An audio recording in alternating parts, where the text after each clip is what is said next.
ಏರಿಕೆಗಾಗಿ ಒತ್ತಾಯಿಸಿ ಗ್ರಾಮ ಆಡಳಿತಾಧಿಕಾರಿಗಳ ಸಂಘದಿಂದ ನಗರದ ತಹಶೀಲ್ದಾರ್ ಕಚೇರಿ ಮುಂದೆ ಕಪ್ಪು ಪಟ್ಟಿ ಧರಿಸಿ ಕಳೆದ 3 ದಿನಗಳಿಂದ ಅನಿರ್ದಿಷ್ಟವಾಗಿ ಪ್ರತಿಭಟನೆ ನಡೆಸಿದ್ದಾರೆ. ಗ್ರಾಮಾಡಳಿತ ಕ್ಷೇಮಾಭಿವೃದ್ಧಿ ಸಂಘದ ಅಧ್ಯಕ್ಷ ಪ್ರಕಾಶ್ ಮಾತನಾಡಿ, ಕೆಲಸ ನಿರ್ವಹಿಸಲು ಬೇಕಾಗಿರುವ ಅತ್ಯಾಧುನಿಕ ಸೌಲಭ್ಯ ನೀಡದೆ ಕೆಲಸ ಮಾಡುವಂತೆ ಮೇಲಾಧಿಕಾರಿಗಳು ಒತ್ತಡ ಹೇರುವುದನ್ನು ವಿರೋಧಿಸಿ ನಮ್ಮ ಬೇಡಿಕೆ ಈಡೇರಿಸುವ ತನಕ ಅನಿರ್ದಿಷ್ಟ ದಿನಗಳವರೆಗೆ ಕೆಲಸ ಸ್ಥಗಿತಗೊಳಿಸಿ ಪ್ರತಿಭಟನೆ ನಡೆಸಲಾಗುವುದು ಎಂದಿದ್ದಾರೆ. ಯಾವುದೇ ಒಂದೇ ಸೊ ಹಂಗಾಗಿ ಇವತ್ತಿನ ರಾಜ್ಯ ಸಂಘದ ನಿರ್ಣಯದಂತೆ ಎರಡನೇ ಮುಷ್ಕರವನ್ನು ಪ್ರಾರಂಭಿಸಿದ್ದೀವಿ. ಅಧಿಕೃತವಾಗಿ ಮುಷ್ಕರ ಸ್ಟಾರ್ಟ್ ಮಾಡಿದ್ದೀವಿ. ಬೇಡಿಕೆಗಳು ಏನಿದೆ ಅಂತಂದರೆ, ಮೊದಲನೇದಾಗಿದೆ ಮೂಲಭೂತ ಸೌಕರ್ಯಗಳು. ಈ ಕರ್ನಾಟಕ ಎಲ್ಲ ಸರ್ಕಾರಿ ನೌಕರಿಗಳಿಗೆ ಕಚೇರಿಯಿಂದಲೇ ಕೆಲಸ ಮಾಡ್ತಿರೋದು ಗ್ರಾಮಾಡಳಿತ ಒಬ್ಬರೇ.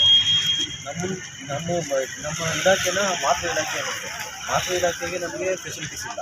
ಸೊ ಹಾಗಾಗಿ ನಾವು ನಮಗೇನು ಮೂಲಭೂತ ಸೌಕರ್ಯಗಳನ್ನ ಇದನ್ನ ನಿರ್ವಹಿಸಲು ಬೇಕಾದ ಮೊಬೈಲ್, ಲ್ಯಾಪ್ಟಾಪ್, ಅತ್ಯಾಧುನಿಕ ಉಪಕರಣ ನೀಡುತ್ತಿಲ್ಲ ಎಂದು ಅಳಲು ತೋಡಿಕೊಂಡು ವೃತ್ತಕ್ಕೆ ಒಂದರಂತೆ mobile, laptop, Google Chrome book, printer, internet ಸೌಲಭ್ಯ ನೀಡುವವರೆಗೆ ಕೆಲಸ ಮಾಡುವುದಿಲ್ಲ.